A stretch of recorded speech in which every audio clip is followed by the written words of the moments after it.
terkait dengan wafatnya Paus Fransiskus di usia ke-88 tahun. Dalam visual ini bisa Anda saksikan misa khusus atau misa arwah dan doa rosario yang digelar di Gereja Katedral Buenos Aires yang ada di Argentina terkait dengan wafatnya Paus Fransiskus.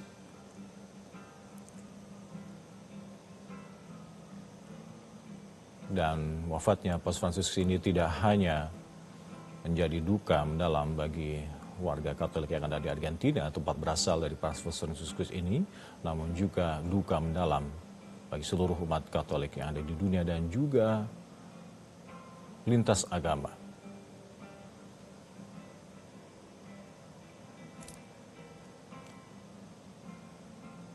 Ini adalah gereja di Buenos Aires, Argentina, di salah satu gereja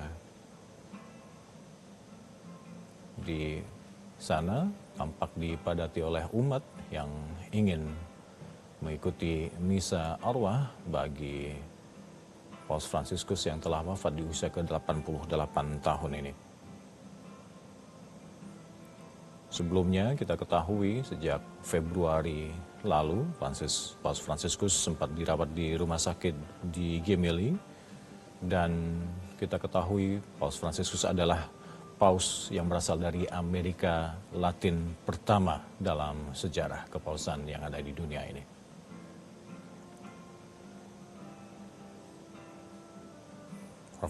Paus Fransiskus meninggal dunia pada hari Senin, tepatnya tanggal 21 April 2025 lalu, di Vatikan di usia ke-88 tahun.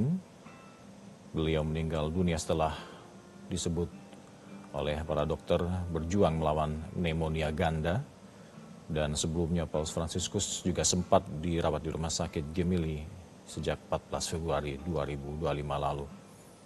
Setelah kondisi kesehatan Paus Fransiskus terus menurun setelah didiagnosa oleh dokter terkait dengan pneumonia ganda di 18 Februari 2025 lalu.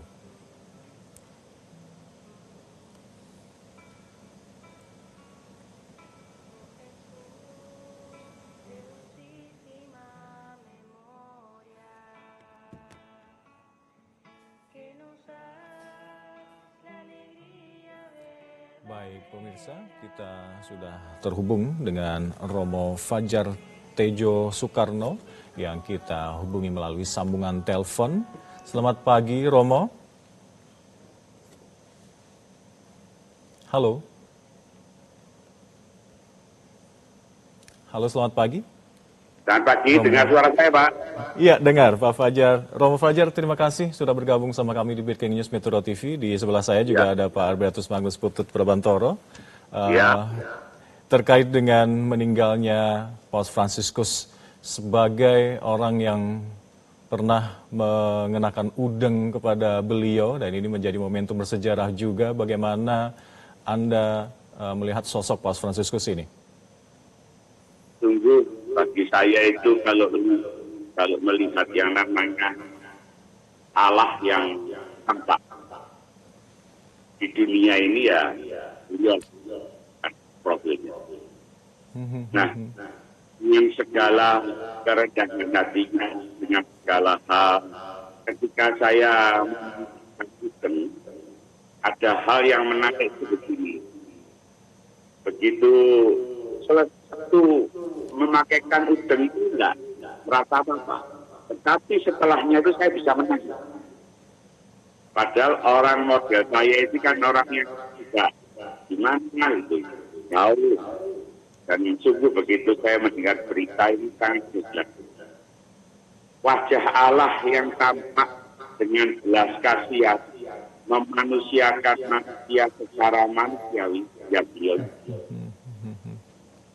Dan sungguh saya secara pribadi ketika justru saya pesta erak mengingat saya, gitu, saya mendapatkan tanda tangan, diberkati, saya bisa mencium tangannya, bisa selain mengenakan udeng, bisa mencium kakinya, mendapatkan berkat, dan tangan Bapak Suci itu setiap kali masih terasa di kepala saya. Bahkan berkat khusus itu dia mengatakan demikian, menyapa saya. Anakku, Reverendo Fajar Tejo Soekarno, semoga engkau senantiasa diberkati. Semoga Kristus imam besar dan Tuhan kita, dia menyebut kita berarti beliau dan saya, senantiasa menjaga hidupmu dalam kesederhanaan, kesucian, dan kerendahan hati. Vatikan 21 Agustus 2024 Paus Francis. Dan itu ditandatangani beliau sendiri. Dan fotonya juga masih ada. Sungguh saya secara pribadi pun kadang-kadang berpikir semoga beliau cepat menjadi orang kudus dan akhirnya dapat menjadi pendoa banyak orang, lebih-lebih pendoa pejuang-pejuang kemanusiaan.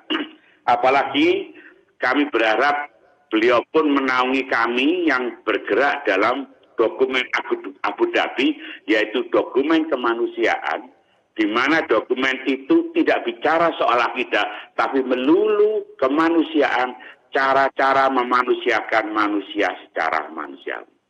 Mungkin itu. Ada lagi?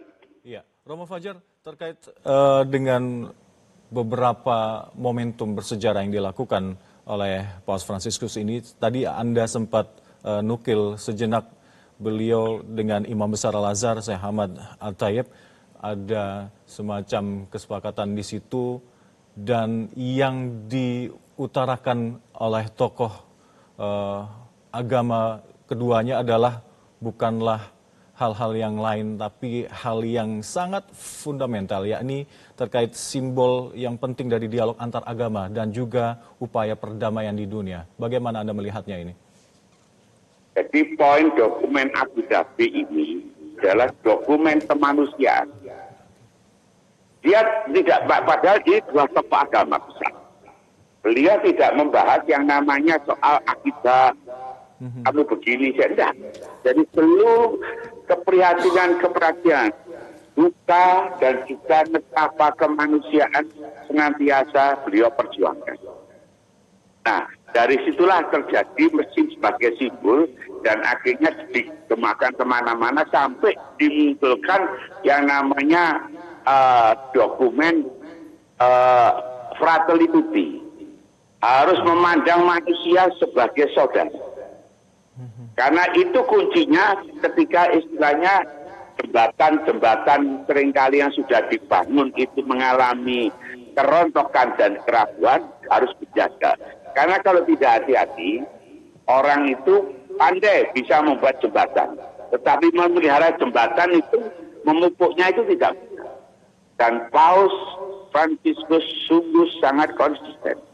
Saya pun secara pribadi mulai kemarin mengajak umat meskipun belum boleh bisa requiem karena masih itu, kami pun juga mengajak umat itu supaya mendoakan lagi minimal pertama sampai proses ini kita doakan mungkin kalau masih ada sisa dosa dari Paus itu biar dihapuskan oleh Allah dan beliau menjadi orang kudus dan diberikan santo seperti Santo Paus Yohanes Paulus kedua. Saya yakin beliau pun juga akan mendoakan kita. Dengan segala pengorbanannya, kita tahu Paus ini pun istilahnya meninggal kalau bahasa saya itu over pekerjaan. Dia kalau sudah berkaitan kemanusiaan menyapa rasanya itu lupa kalau beliau sakit. Jadi dokumen Abu Dhabi ini nanti menjadi istilahnya role model bagaimana menjawab kemanusiaan. Karena di situ ada 12 poin. Iya. Romo, dokumen Abu Dhabi ini mengajarkan kita semua agar harus selalu memandang sesama umat manusia ini sebagai saudara. Kalau kita korelasikan dalam umat muslim sendiri memiliki ukhuwah insaniyah atau persaudaraan sesama umat manusia. Itu yang mendasari pemikiran-pemikiran salah satunya dari Paus Fransiskus ini. Bagaimana Anda melihat Paus Fransiskus tentang keberagaman di Indonesia?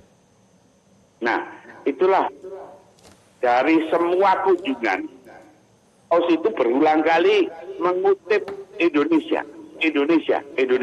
Bahkan Bhinneka Tunggal Ika. Secara istilahnya sambutan, beliau itu luar biasa. Bahkan kemarin kami para romo rekoleksi untuk menjelang pasca ini, diberi buku bagaimana kesan dan pesan Paus itu tentang Indonesia. Nah, ini pun harus menjadi tantangan kita bangsa Indonesia. Paus sangat kagum, tapi bagaimana kita pelaku yang di Indonesia ini. Sungguh kalau kita lihat peta itu, saya kadang-kadang lihat beberapa tempat yang istilahnya intoleran, tempat yang toleran dan sebagainya. Kadang-kadang ya kok masih ada. Tapi saya lebih cenderung melihat ya orang ini poin pokoknya begitu ya. Apapun yang terjadi, setiap manusia punya hati nurani yang dapat disentuh. Saya ulangi ya, setiap manusia punya hati nurani yang dapat disentuh. Nah, Paus Fransiskus itu dengan segala macam cara mencoba mengetuk hati nurani, baik itu seruan perdamaian, seruan sebagainya. Intinya, lihatlah manusia sebagai saudara.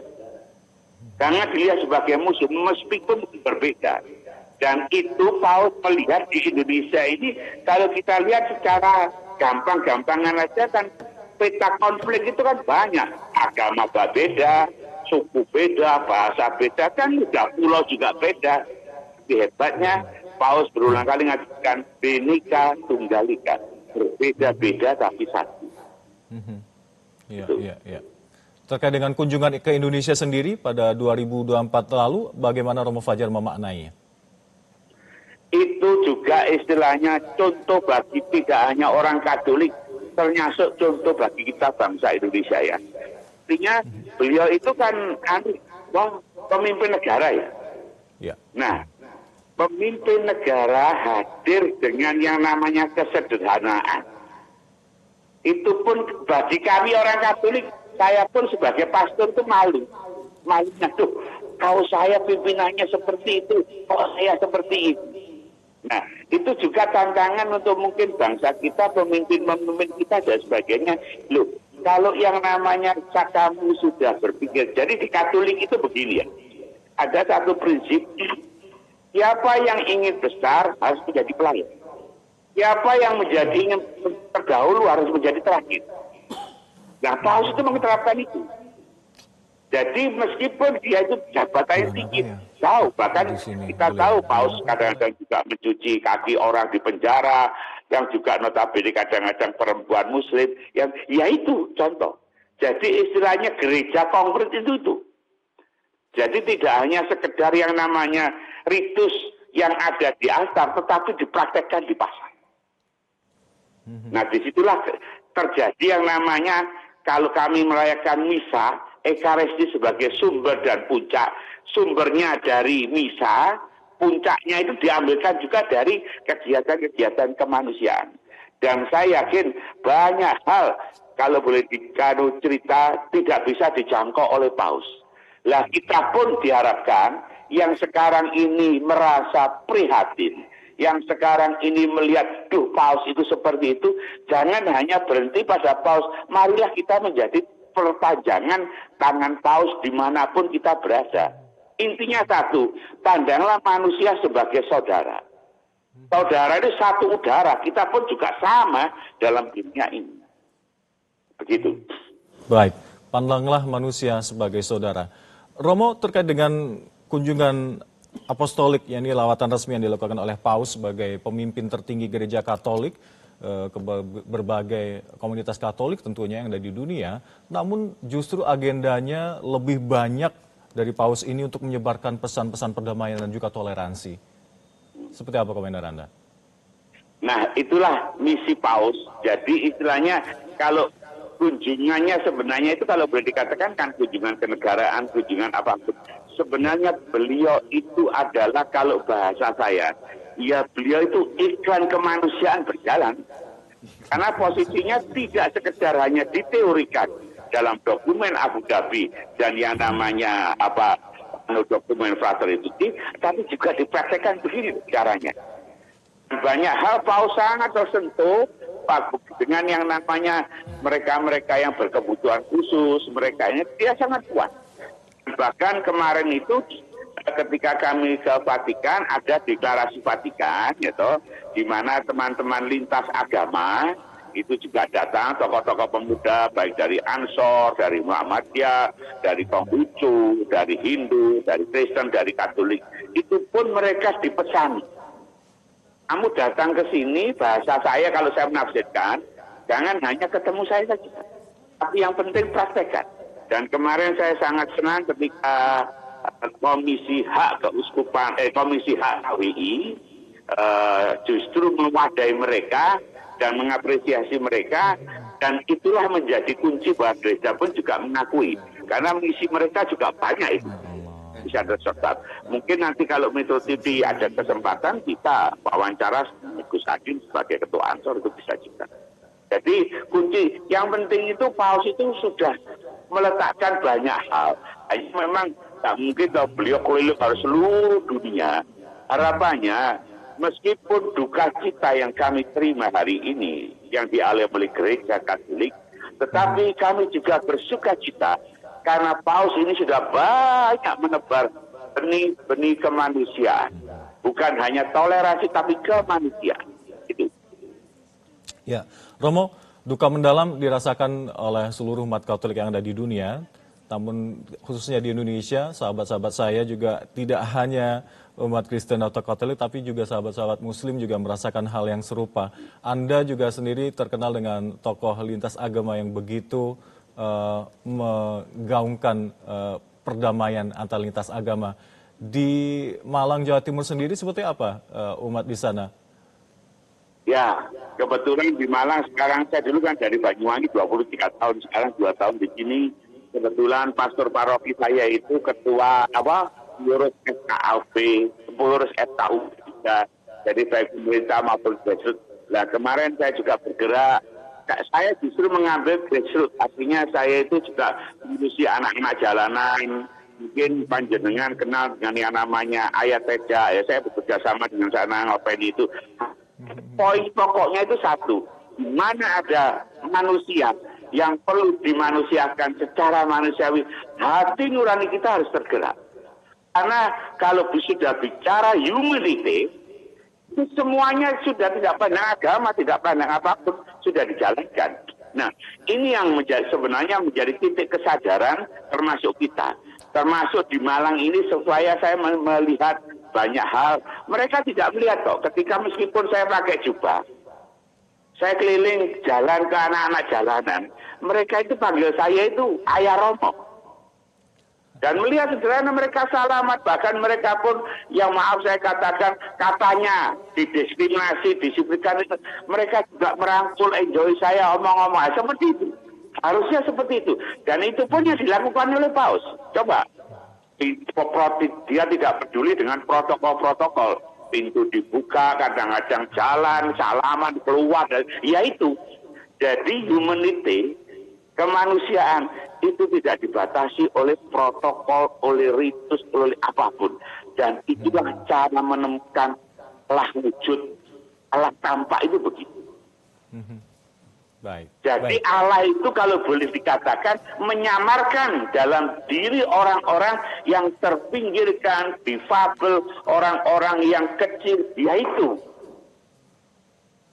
Itu yang dilakukan oleh Paus dan kami mengimani seperti itu. Dan kami mencoba di Malang ini pun, mencoba bagaimana banyak hal dengan hal kecil.